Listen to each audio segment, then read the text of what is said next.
Alright everyone, anyone who may have heard that I am making a new series based on Niche may or may not know exactly what that game is. I'm here to share that today as well as play part of the playthrough.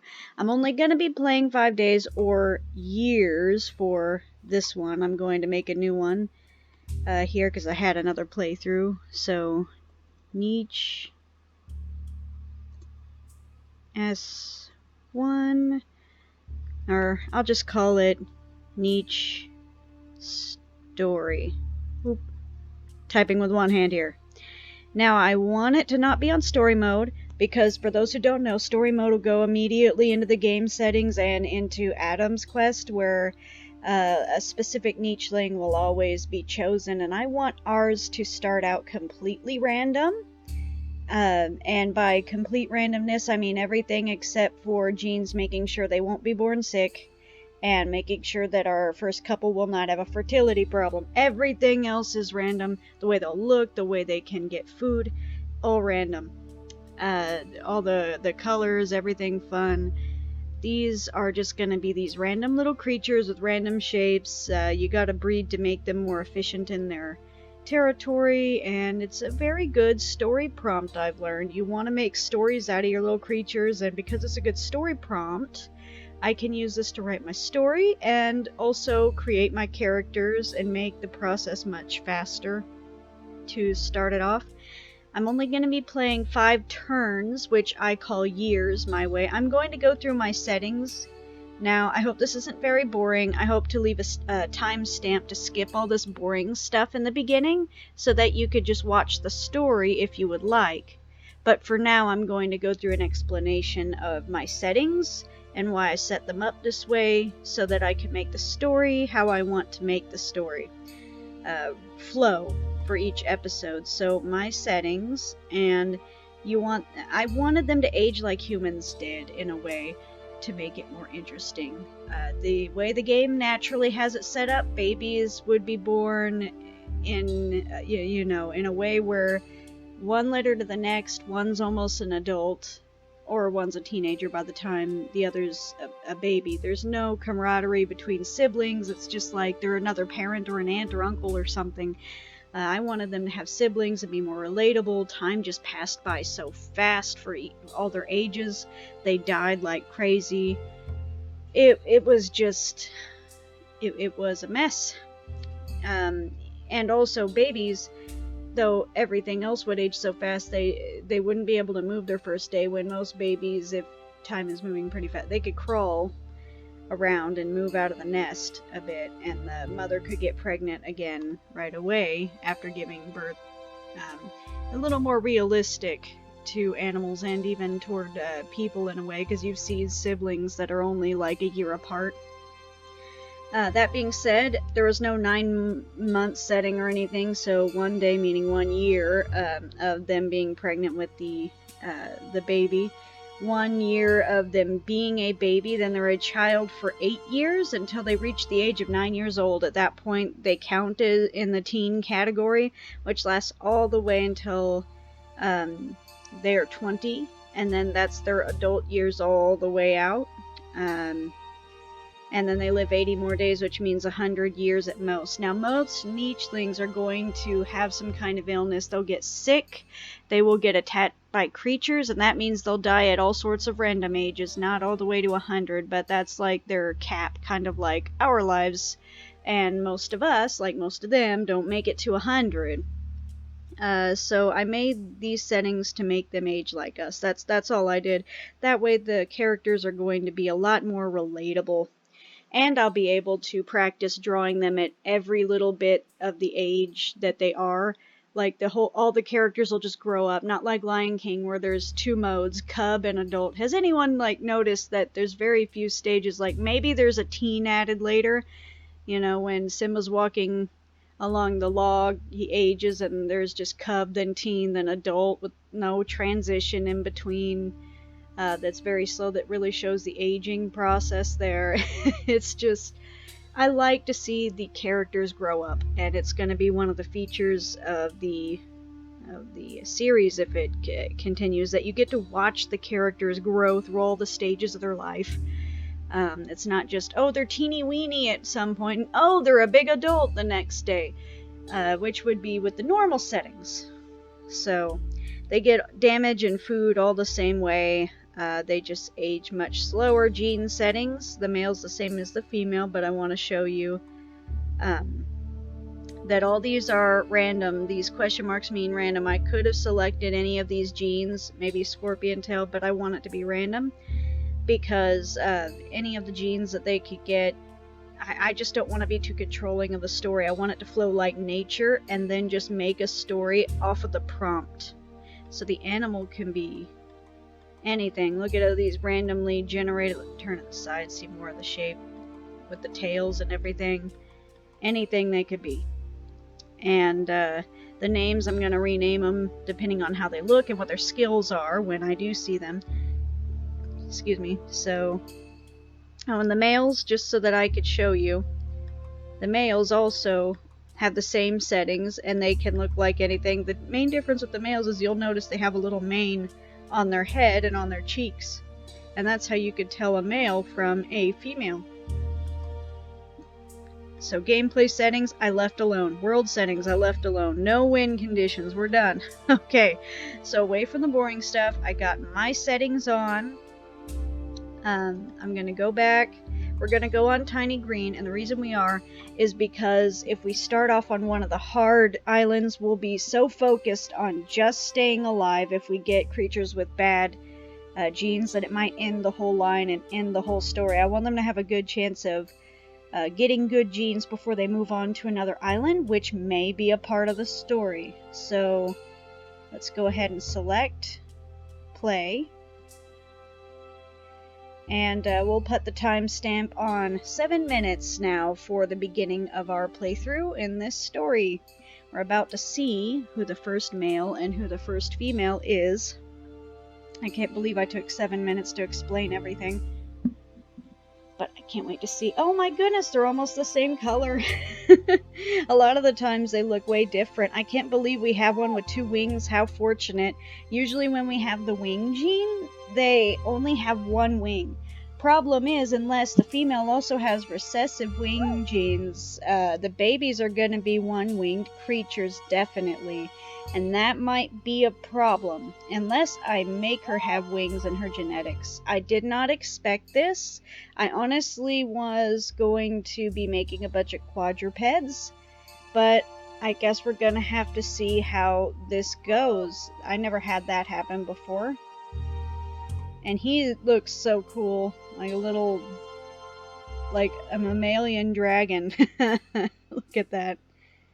Even with the tail, he's got the fishing tail, but the problem is he looks cool, but as you can see down here, his attack is much to be desired. He can fly, and he can fish, which is good, and he can crack nuts, so that makes it useful. He can only walk 3 spaces, but he's got wings, so we don't need to do that. He could fly 8 spaces, which is great when it comes to travel.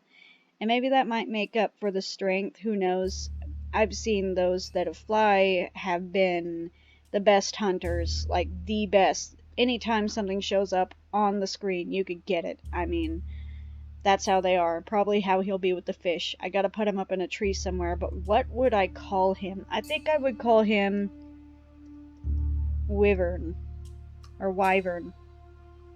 They would name him that because he looked like the creatures in those myths and everything. His mother was from a rogue. She was a rogue accepted into the tribe, but she had a wing on her, just 1, and her child ended up with 2. And, you know, that'll be kind of his backstory. Now we'll go to the female. She's a bit more of a warrior than the male. That happens sometimes, so she can actually hunt better wherever she is. She can't walk very far, she can swim very far, and she can breathe underwater. So we've got 2 very opposed creatures, even though they're colored the same almost, except she don't have stripes. I'm talking about main color. She is a swimmer and, you know, breathing underwater while he is ruling the skies. So It's like two worlds colliding here. I don't know how we're going to make this work. I think she was very good at swimming, but she couldn't fish, and she couldn't crack any shells either. But she was good at defending herself on land because, she could hunt, so that's her saving grace. She'll probably be named Ambush, because that's what her role was in her tribe. She would ambush things. People would lead them to her, and like the rabbles, they'd chase them to her, and she'd get them because she couldn't really run them down. And that was how she was useful. She kind of ignored swimming unless she needed nesting material, in which case she would collect that for other people in her tribes that she hasn't bred or had young yet, and she would give them that nesting material, because the underwater stuff, 100% of the time, 100% of the time. Let's look at their actual genetics now. So of course he has 2 wings, medium body, heat body. Oh, bad eyes and no horns. That's not going to help. And this poor guy also has hemophilia, so I'm gonna put a good eye gene in there and get rid of some of that hemophilia if we can. For her, before we breed her, we'll look at her genes too. Good, she has good blood. Oh, thank God. I don't really like the webbed paw. I really want to change that, but she also has bad eyes, so we'll give her a good eye. And also something useful, nimble fingers. That'll help for if anyone can pick that fruit in there. Right now, I don't think either one of these can pick any fruit. They have to hunt for their food. At least he could crack some nuts if we get over to a tree. Is there a tree? Yes, right here. That tree may help us. Okay. But for now, let's have them make a baby. And how they got out of their tribe is going to be a fun way to, a fun thing to experiment on. Actually, I'm going to have him go over here and crack that. That was very, very, very useful right there. The fact that he was able to crack some shells at least. So we'll go to the next turn or next year. That year they were just getting along, and he showed he was useful on getting food on his own, not just, They both must have a submissive toxic body, unless whatever he's... Oh, nope, heat body is recessive to toxic body. So they have a toxic body child. And this means that they probably had troubles grooming it. I think it came from the mother, so the mother knew. Thank God it came from the mother, because she knows not to lick the baby. She knows not to groom it, because it's it's poison, not venom. So you eat it, you die. This poor baby, she knows, because her father had the toxic body, I guess, or mother, either or, how we write the story. And so this little one, she knew how to take care of it because she was used to her parent being that way.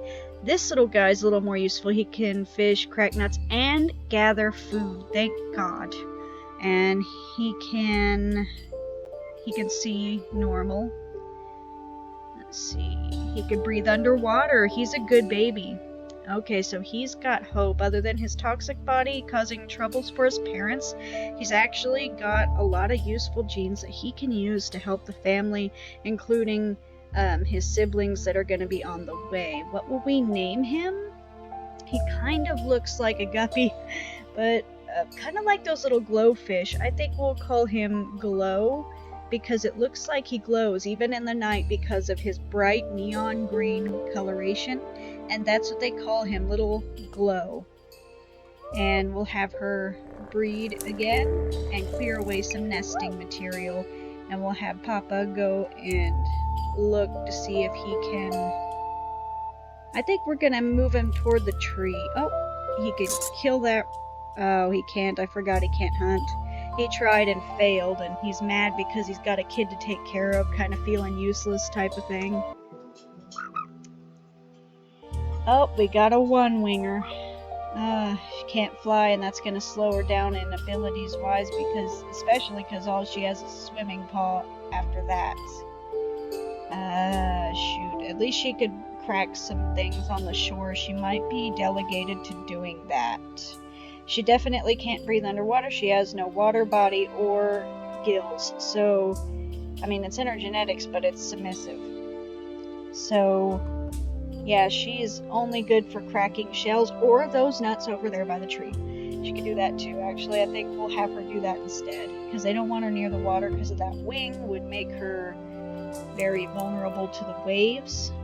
I think this one's the one we scratched, so we're just gonna try. Yep, we got meat and a nut by that tree, and so now he's kind of proud of himself for finally doing a lot for the family, gathering food. She gives him some praise, you know. She knows he could do it. She's just wanting to make more babies. She always wanted a big family, especially since her ability is for hunters to chase prey towards her.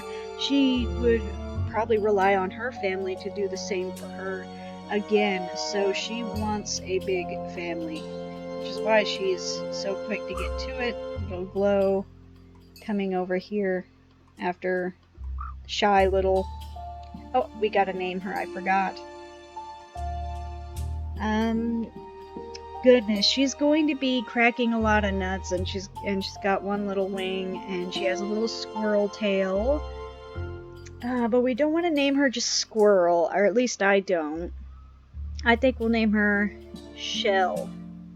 Yeah, Shell's a cute name, and it sounds almost like Shelly, you know. It's a good female name. Glow and Shell are our babies. So let's pass another day.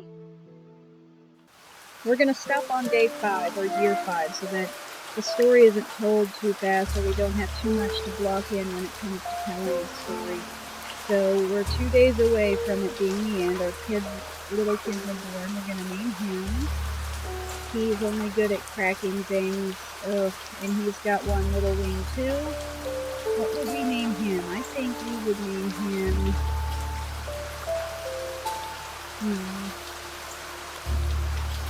I think we could name him Drake, like a little dragon to make him feel better, because they wanted him to be a child that has good confidence, even though he's a one-winged creature, and his father knows from being around his parents who had one-winged heart. That can limit someone and hurt their self-esteem, so they wanted him to have a good confidence. And he kind of does, even though his only thing is hanging out by the tree and cracking some nuts. He's kind of the little confident, entitled one of the group. He's the youngest. I think that's a good explanation of his character. And he's also pretty big. I think he has big body, if I'm not mistaken. Nope, toxic. It doesn't look toxic because of his markings. So he has a toxic body. Yeah, they call him Drake. If he finds a tree, he can't pick food either. This one could go, and even if it's poison, he can pick it. I think the lowest of the low of all of these would be the youngest brother. He's not very talented at all, to be honest. But now Mama's free to go try to get herself in a spot to hunt. But she's just clearing the way because there's a lot of stuff in the way, everything. Just have the father get over here by the tree and show them how it's done as far as cracking the nuts and the others watch. And we got more food. And we can fly on top of this tree. Ah, you see that now. Now he can see more area, and if he sees any fish or anything that he can grab, he can fly over and get it. Meanwhile, we'll have Mom clear more area. And Glow is interested in this bush over here. He doesn't know why, but it seems to be something that he's interested in. And Drake comes over to pick on them all or something, I don't know. And little shell moves away, and she looks at the bush too, admiring how pretty the fruit looks. Their dad up above tells them about the fruit, what it does, and sadly he can't pick any because he has wings instead of good hands, but he tells them that if anyone can pick them someday, that they're very delicious. Very delicious. And their mother is clearing away territory to expand it so that he can fly out and do things if he's so pleased. I can crack open nuts from the top of the tree too. Didn't know that. And Drake wants to follow his mom to explore everything, calling the others babies who are afraid of going to the edge of the turf. They're just playing around. He wants to be serious. He thinks that he's going to help everybody when he's older. Always trying to prove his worth. And we'll put that as the end. I didn't know it's already the 6th day. We're going to go ahead and press escape. And exit. That's the game saved.